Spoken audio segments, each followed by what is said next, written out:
Hello दोस्तों, आप सभी का स्वागत है जीके विद सक्सेस चैनल पर। आज हम किरण का सेट 5 को डिस्कस करेंगे, जो कि आने वाली प्रतियोगिता परीक्षाओं के लिए, खासकर बिहार दरोगा के लिए काफ़ी महत्वपूर्ण है। तो इस पहले प्रश्न के साथ हम सेट की शुरुआत करेंगे। और पहला प्रश्न है, गुप्त वंश के शासन के दौरान कुतुब मीनार के नज़दीक लौह स्तंभ पर किसका अधिकार है? तो लौह स्तंभ जो है उस पर चंद्रगुप्त द्वितीय का अधिकार है। नेक्स्ट प्रश्न है, अपने शासन के किस वर्ष अशोक जो है वो बोध गया की यात्रा पर गया था? तो अशोक जो है बोध गया की यात्रा पर अपने शासन के 10वें वर्ष के दौरान गया था। और अगर वो लुम्बिनी बोले तो लुम्बिनी वो अपने शासन के 20वें वर्ष के दौरान गया था। नेक्स्ट क्वेश्चन, किस अभिलेख में अशोक त्रिरत्न में विश्वास प्रकट करता है? तो अशोक त्रिरत्न में विश्वास करता है भाब्रू अभिलेख में। अगला प्रश्न है, दिल्ली में जामा मस्जिद किसके द्वारा बनाई गई थी? तो दिल्ली का जो जामा मस्जिद है वो शाहजहां के द्वारा बनाया गया था। अगला प्रश्न है, निम्नलिखित में से किसने कलकत्ता में फोर्ट विलियम कॉलेज की स्थापना किया? तो कलकत्ता में फोर्ट विलियम कॉलेज की स्थापना लॉर्ड वेलेस्ली ने किया था। नेक्स्ट प्रश्न है, भारतीय स्वाधीनता संघर्ष 1857 पुस्तक लिखी गई थी किसके द्वारा? तो ये पुस्तक लिखी गई थी विनायक दामोदर सावरकर के द्वारा। नेक्स्ट प्रश्न है, 8 अगस्त 1942 को ऑल इंडिया कांग्रेस कमेटी ने बॉम्बे में बैठक कर प्रस्ताव पारित किया और गांधी जी के नेतृत्व में बड़े पैमाने पर अहिंसक आंदोलन की शुरुआत का प्रस्ताव रखा। आंदोलन का नाम क्या है? तो हम समय देखेंगे 1942 में कौन सा आंदोलन हुआ था? तो 1942 में भारत छोड़ो आंदोलन हुआ था। अगला प्रश्न, वर्ष 1903 में भारत में अभिनव भारत सोसाइटी की स्थापना किसने किया था? तो अभिनव भारत सोसाइटी की स्थापना विनायक दामोदर सावरकर ने किया था। अगला प्रश्न है, डांडी यात्रा में गांधी जी के साथ कितने स्वयं सेवियों ने प्रतिभाग लिया था डांडी यात्रा में? तो 78 स्वयं सेवकों ने भाग लिया था। अगला प्रश्न है कि सूर्य मंदिर कहाँ स्थित है? तो सूर्य मंदिर जो है ये कोणार्क उड़ीसा में अवस्थित है। अगला प्रश्न, शीत युद्ध जो है मुख्य शत्रु थे, तो शीत युद्ध मुख्यतः किन किन देशों के बीच में हो रहा था? तो ये जो है यूएसए और यूएसएसआर के बीच में हो रहा था। ठीक है। अगला प्रश्न है, निम्नलिखित में से किस स्थिति में स्वेच्छाचारी शासन संभव है? तो स्वेच्छाचारी शासन एक दलीय राज्य में स्थित है। जहाँ सिर्फ एक दल होता है वहाँ पे स्वेच्छाचारी शासन हो सकता है। मीनाक्षी मदन राय किस न्यायालय की पहली महिला न्यायाधीश बनी है? तो मीनाक्षी मदन राय वो सिक्किम उच्च न्यायालय की पहली महिला न्यायाधीश बनी है। अगला क्वेश्चन है, निम्नलिखित में से किसका संबंध पंचायती राज से है? तो पंचायती राज का संबंध जो है बलवंत राय मेहता समिति से है। ठीक है, अशोक मेहता समिति से है और एल.एम. सिंघवी समिति से है। अगला प्रश्न है, निम्न में से क्या व्यक्ति स्वतंत्र का संरक्षण करता है? तो व्यक्ति के स्वतंत्र का संरक्षण कौन करता है? तो ये जो है आपको बंदी प्रत्यक्षीकरण आर्टिकल 32 के तहत हमें मिलता है आम नागरिकों को। अगला प्रश्न है, शून्यकाल क्या है? तो शून्यकाल जो होता है जब सर्वाधिक महत्व के विषयों को उठाया जाता है तो उसे शून्यकाल कहते हैं। अगला प्रश्न है, कोई विधेयक धन विधेयक है या नहीं, इसका निर्णय कौन करता है? तो कोई विधेयक धन विधेयक है या वित्त विधेयक है, इसका निर्णय लोकसभा के अध्यक्ष के द्वारा किया जाता है। अगला प्रश्न है, किस तारीख को तेलंगाना की स्थापना भारतीय संघ के 29वें राज्य के रूप में हुआ था? तो 2 जून 2014 को तेलंगाना राज्य की स्थापना हुई थी। भारत में एक राज्य का गवर्नर द्वारा हटाया जाता है, मतलब किसी भी राज्य का जो गवर्नर है वो किसके द्वारा हटाया जाता है? तो चूंकि गवर्नर की नियुक्ति राष्ट्रपति द्वारा की जाती है इसलिए इसे हटाने का अधिकार भी राष्ट्रपति को होता है। अगला प्रश्न है, संविधान का अनुच्छेद 14 जो है भारत के नागरिकों को खाली स्थान सुनिश्चित करता है? तो ये जो है आर्टिकल 14 वो समानता का अधिकार को सुनिश्चित करता है। निम्नलिखित में से कौन सा अनुच्छेद भारत में बाल श्रम उन्मूलन का प्रावधान करता है? तो बाल श्रम उन्मूलन की बात करें तो आर्टिकल 24 ये जो है फंडामेंटल राइट है। राज्यसभा का कार्यकाल है तो इसमें अधिकतम लोग गलत कर देंगे, 6 वर्ष मार देंगे, चूँकि राज्यसभा के सदस्यों का कार्यकाल 6 वर्ष होता है, लेकिन राज्यसभा एक अस्थायी सदन है, इसलिए इसका कोई फिक्स कार्यकाल नहीं होता है, इसे विघटन नहीं किया जा सकता है। अगला प्रश्न है, कौन सा संविधान संशोधन अधिनियम लोकसभा तथा विधानसभा में महिलाओं को 33% सीटों का आरक्षण देता है? तो ये जो है 106वां संविधान संशोधन जो है ये महिलाओं को लोकसभा विधानसभा में 33% सीट आरक्षित करता है। अगला प्रश्न है, निर्वाचक फोटो पहचान पत्र भारत में किस वर्ष लागू किया गया? मतलब उससे पहले जो है निर्वाचक जो पहचान पत्र होता था उसमें फ़ोटो नहीं होता था, तो उसमें फ़ोटो को शामिल किया गया 1993 ईस्वी में। नेक्स्ट प्रश्न है, दो अक्षांशों के बीच समयांतर कितना है? दो अक्षांशों के बीच समय कितनी होती है? तो 4 मिनट का समय होता है। अगला प्रश्न है, हरिकेन जो है क्या है? तो हरिकेन जो है ये उष्णकटिबंधीय चक्रवातीय प्रणाली है। अगला प्रश्न है, ताजे जल की तुलना में समुद्री जल का हिमांक बिंदु क्या होता है? तो वो हिमांक बिंदु जो है वो कम होता है। मैंग्रोव जो तटीय जल में उगते हैं, मैंग्रोव जो है जो तटीय जल में उगते हैं, उन्हें किस रूप में वर्गीकृत किया जाता है? तो उन्हें जो है हम हैलोफाइट के रूप में वर्गीकृत करते हैं। अगला प्रश्न है, निम्नलिखित में से किस राज्य में अलौह धातुएं जैसे तांबा जस्ता का बड़े भंडार पाए जाते हैं? तो तांबा और जस्ता का बड़ा भंडार वो राजस्थान में पाया जाता है। अगला प्रश्न है, भारत का कौन सा क्षेत्र अपनी वर्षा का अधिकांश भाग उत्तर पूर्वी मानसून से प्राप्त करता है? तो जो दक्षिणी भारत जो है, जैसे तमिलनाडु हो गया, जिसे कोरोमंडलीय तट या फिर रॉयल सीमा का क्षेत्र जो है वो उत्तर पूर्वी मानसून से वर्षा प्राप्त करता है। अगला प्रश्न है, कौन सा लक्षण सिंधु और गंगा नदी घाटियों के बीच जल विभाजक का कार्य करता है? तो सिंधु नदी और गंगा नदी के बीच जल विभाजक का कार्य जो है वो अरावली पर्वत करता है। नेक्स्ट है, निम्नलिखित नदियों के युग में किसे सर्वप्रथम जोड़ा गया? तो सर्वप्रथम किस दो नदी को जोड़कर उसका पानी जो है एक में मिलाया गया? तो सबसे पहले दो नदियों को जोड़ा गया, वो नदी है गोदावरी कृष्णा।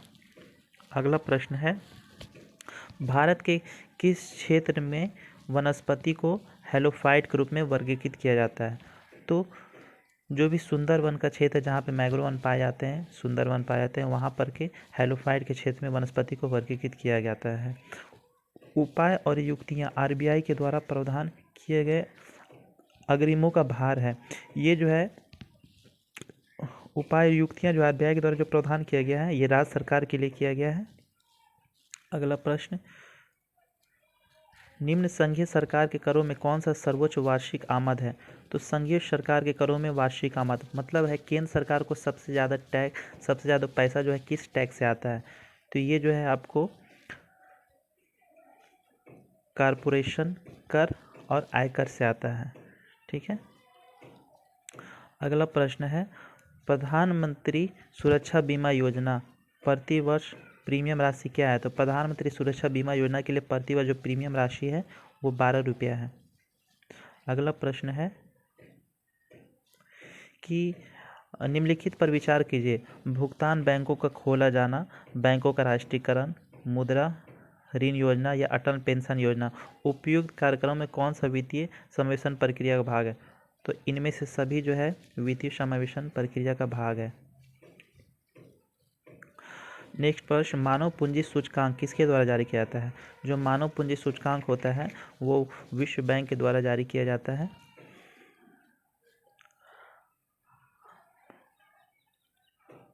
हाल ही में भारत ने एक परियोजना रणनीतिक पेट्रोलियम भंडार कच्चे तेल के रणनीतिक पेट्रोलियम भंडार एक योजना है कच्चे तेल का, इसमें युद्धकाल प्रबंधन हेतु भारत विभिन्न हिस्सों में शुरू किया गया है। तो निम्नलिखित में कौन सा इस सूची में शामिल नहीं है? तो इसमें पुणे शामिल नहीं है, चांदीखोल उड़ीसा का शामिल है, कर्नाटक में पदूर शामिल है और विशाखापट्टनम इसमें शामिल है। ठीक है। भारत सरकार द्वारा किसान संपदा योजना शुरू किया गया, यह किस क्षेत्र के लिए योजना है? तो किसान संपदा योजना ये कृषि समृद्धि प्रसंस्करण और कृषि प्रसंस्करण के समूह का विकास होता है इसमें। ठीक है। भारत में जो खाद्य प्रसंस्करण क्षेत्र के बारे में निम्नलिखित कथनों पर विचार कीजिए। खाद्य प्रसंस्करण उद्योग निर्माण क्षेत्र में स्वचालित मार्ग के अंतर्गत 100% एफडीआई की अनुमति है। सही बात है, खाद्य प्रसंस्करण में 100% एफडीआई की अनुमति दी गई है। खाद्य प्रसंस्करण मंत्रालय के अंतर्गत वायु सहित जल को मृदु पेय नहीं आते। वायु पेय जल मृदु पेय नहीं आते, ये गलत है, क्योंकि अगर जल में वायु है तभी वो मृदु पेय में वो आते हैं। और अगला है कि बियर और अन अल्कोहल युक्त जो पेय खाद्य प्रसंस्करण मंत्रालय के अंतर्गत आते हैं। ठीक है, तो ये भी सही है। तो 2 गलत है, 1 और 3 सही है। नेक्स्ट प्रश्न, प्रधानमंत्री युवा योजना का उद्देश्य क्या है? तो प्रधानमंत्री युवा योजना का जो उद्देश्य है युवाओं में उद्यमिता को बढ़ाना है। ठीक है। मौसम परिवर्तन हेतु राष्ट्रीय अनुकूलता निधि के संबंध में कौन सा कथन सत्य है? तो दोस्तों ये जो है आपको मौसम परिवर्तन हेतु राष्ट्रीय अनुकूलता निधि के संबंध में निम्नलिखित में से कथन सत्य है, ये पहला है और ये 12वां पंचवर्षीय योजना में कार्यान्वयन के अंतर्गत केंद्र की योजना है।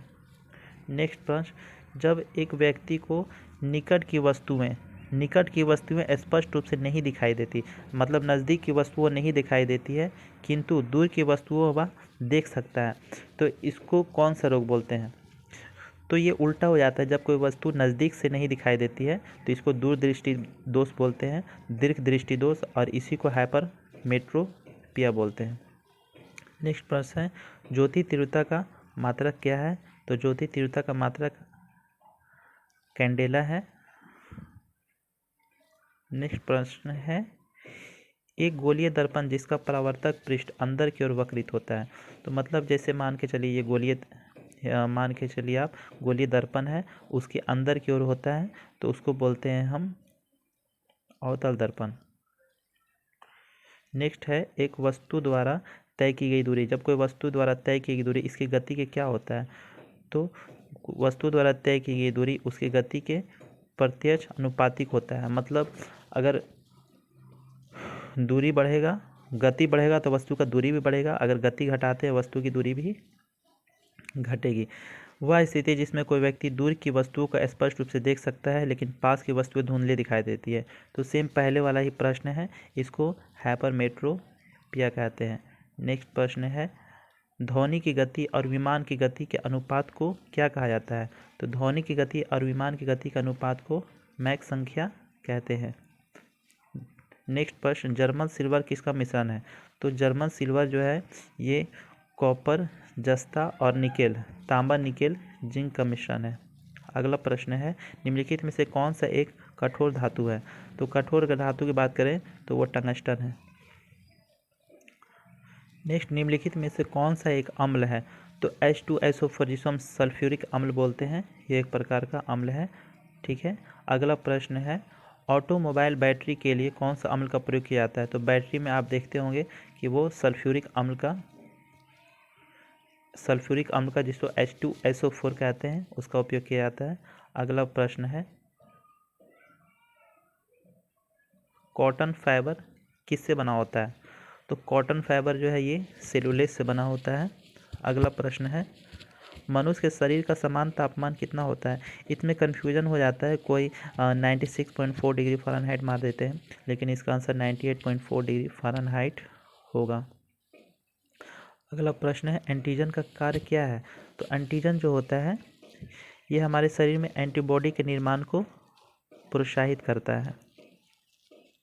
अगला प्रश्न है, निम्नलिखित में से कौन सा एस्टेरॉयड हार्मोन है? तो थायरोक्सिन जो है एक प्रकार का एस्टेरॉयड हार्मोन है। अगला प्रश्न है, सनशाइन विटामिन किसे कहते हैं? तो विटामिन डी को सनशाइन विटामिन कहा जाता है। गाजर और आम किसका विपुल स्रोत है? तो गाजर जो होता है ये विटामिन ए का प्रमुख स्रोत है। अगला प्रश्न है, समान व्यक्ति की औसत बौद्धिक स्तर कितना होता है, जिसे आईक्यू बोलते हैं? तो ये दोस्तों 90 से 110 के बीच में होता है। यहाँ पे 10 प्रश्न जो है मैथ का है। अगला प्रश्न है, पवन शब्द किससे संबंधित है? तो पवन जो है हम वायु को कहते हैं। नेक्स्ट प्रश्न है, जो पीने योग्य हो उसे क्या कहा जाता है? तो जो पीने योग्य हो उसे पेय कहते हैं। अगला है यहाँ पर, ये आपको एक्टिव से पैसिव बनाना है, पैसिव वॉइस में, ठीक है। तो क्वेश्चन है, one has rarely seen such queues for a film. तो इसका दोस्तों पैसिव क्या बनेगा? तो इसका पैसिव आपका 4 हो जाएगा। Such queues have rarely been seen for a film. दोस्तों यहाँ पर आपको select the option which has given the nearly meaning of the idiom phrase. यहाँ पर एडम फ्रेज बताना है। To let the chips fall where they may. तो इसका एडम फ्रेज क्या होगा? तो इसका आंसर 2 हो जाएगा। To let something happen regardless of consequences. Okay. Next प्रश्न है, बिहार राज्य का पहला फूड पार्क। बिहार राज्य का पहला फूड पार्क किस जिले में स्थित है? तो ये दोस्तों खगड़िया में स्थित है। अगला प्रश्न, बिहार राज्य के किस जिले में गोगा बील झील स्थित है? तो गोगा बील झील जो है वो कटिहार में स्थित है। अगला प्रश्न 73, बिहार राज्य पंचायती व्यवस्था के संबंध में कौन सा सही सुमेलित नहीं है? तो इसमें मुखिया का प्रत्यक्ष चुनाव होता है, सही है। सरपंच का प्रत्यक्ष चुनाव होता है, ये भी सही है। तो प्रमुख प्रत्यक्ष चुनाव होता है, ये गलत है। प्रमुख का प्रत्यक्ष चुनाव नहीं होता है। कालीन उत्पादन के लिए ओबरा बिहार के किस जिले में स्थित है? तो ओबरा जो है ये कालीन उत्पादन के लिए औरंगाबाद में स्थित है। 75, MS वर्ड में पेज नंबर को इंसर्ट किया जाता है किसके द्वारा? तो MS वर्ड में पेज वर्ड को इंसर्ट किया जाता है हेडर और फुटर दोनों के द्वारा।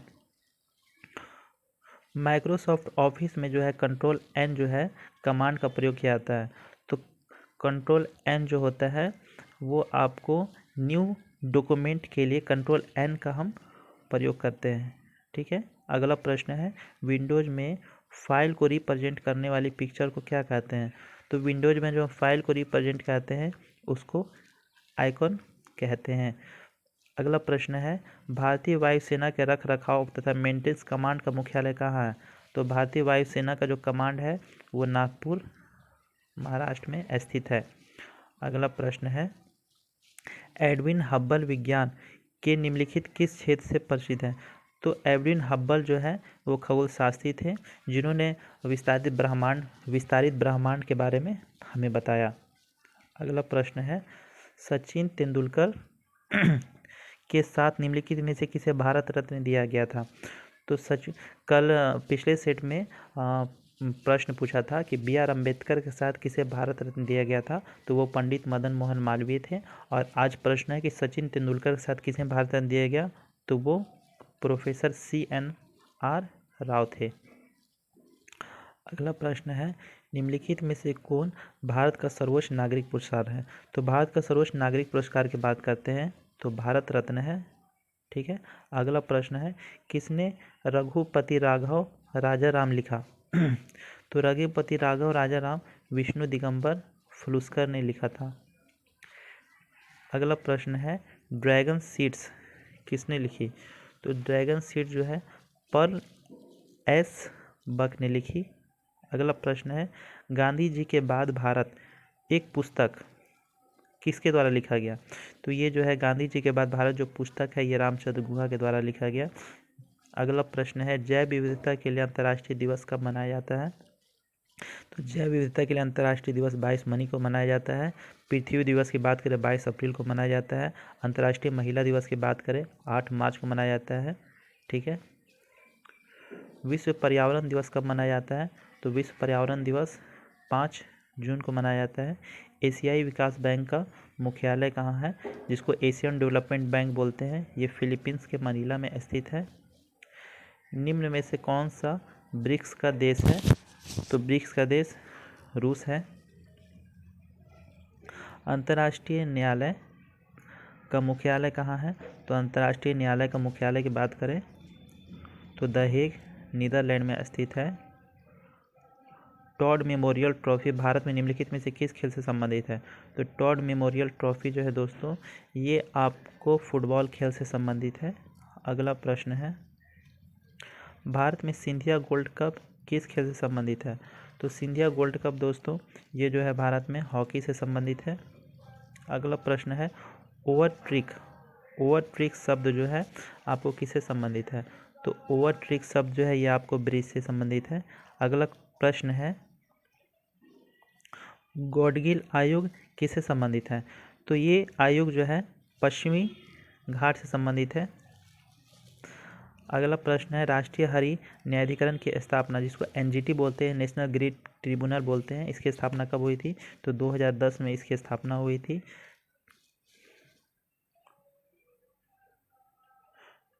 चराई देव मैदान को सांस्कृतिक संपत्ति के रूप में यूनेस्को के विश्व धरोहर स्थल में शामिल किया गया है। यह भारत के किस राज्य में स्थित है? तो चराई देव जो है ये असम राज्य में स्थित है। अगला प्रश्न है, प्रधानमंत्री मोदी के द्वारा शुरू की गई किस सुरंग परियोजना का निर्माण शुरू हुआ है, जो कि दुनिया की सबसे ऊंची सुरंग, ठीक है, दुनिया की सबसे ऊंची सुरंग बनेगी। तो दुनिया की सबसे ऊंची सुरंग जो है वो है सिंकुला दर्रा सुरंग। क्षेत्रीय सुरक्षा समूह कोलंबो सिक्योरिटी कॉन्क्लेव का नया सदस्य कौन बना है? तो कोलंबो सिक्योरिटी का नया सदस्य बांग्लादेश बना है। अगला प्रश्न है, निम्नलिखित में से किस संस्था ने पैकेज्ड खाद्य पदार्थों का लेबल पर पोषण संबंधी जानकारी प्रदर्शित करने का अनिवार्य किया? जो भी खाद्य पदार्थ के बारे में बात होता है तो FSSAI के द्वारा अनिवार्य किया गया है। वर्ष 2024 में सर्वश्रेष्ठ कृषि राज्य पुरस्कार किसे दिया गया है? तो सर्वश्रेष्ठ कृषि राज्य पुरस्कार महाराष्ट्र को दिया गया है। अगला प्रश्न है, न्यूपोर्ट में अंतर्राष्ट्रीय टेनिस हॉल ऑफ फेम में शामिल होने वाले पहले एशियाई खिलाड़ी कौन बने? तो दोस्तों वो लिएंडर पेस और विजय अमृतदास बने। ये लास्ट प्रश्न था और इस प्रश्न के साथ 100 प्रश्नों की श्रृंखला सेट नंबर 5 समाप्त होता है। अगर आपको इस सेट से संबंधित किसी प्रकार का सुझाव देना चाहते हैं तो आप कमेंट में ज़रूर बताएं।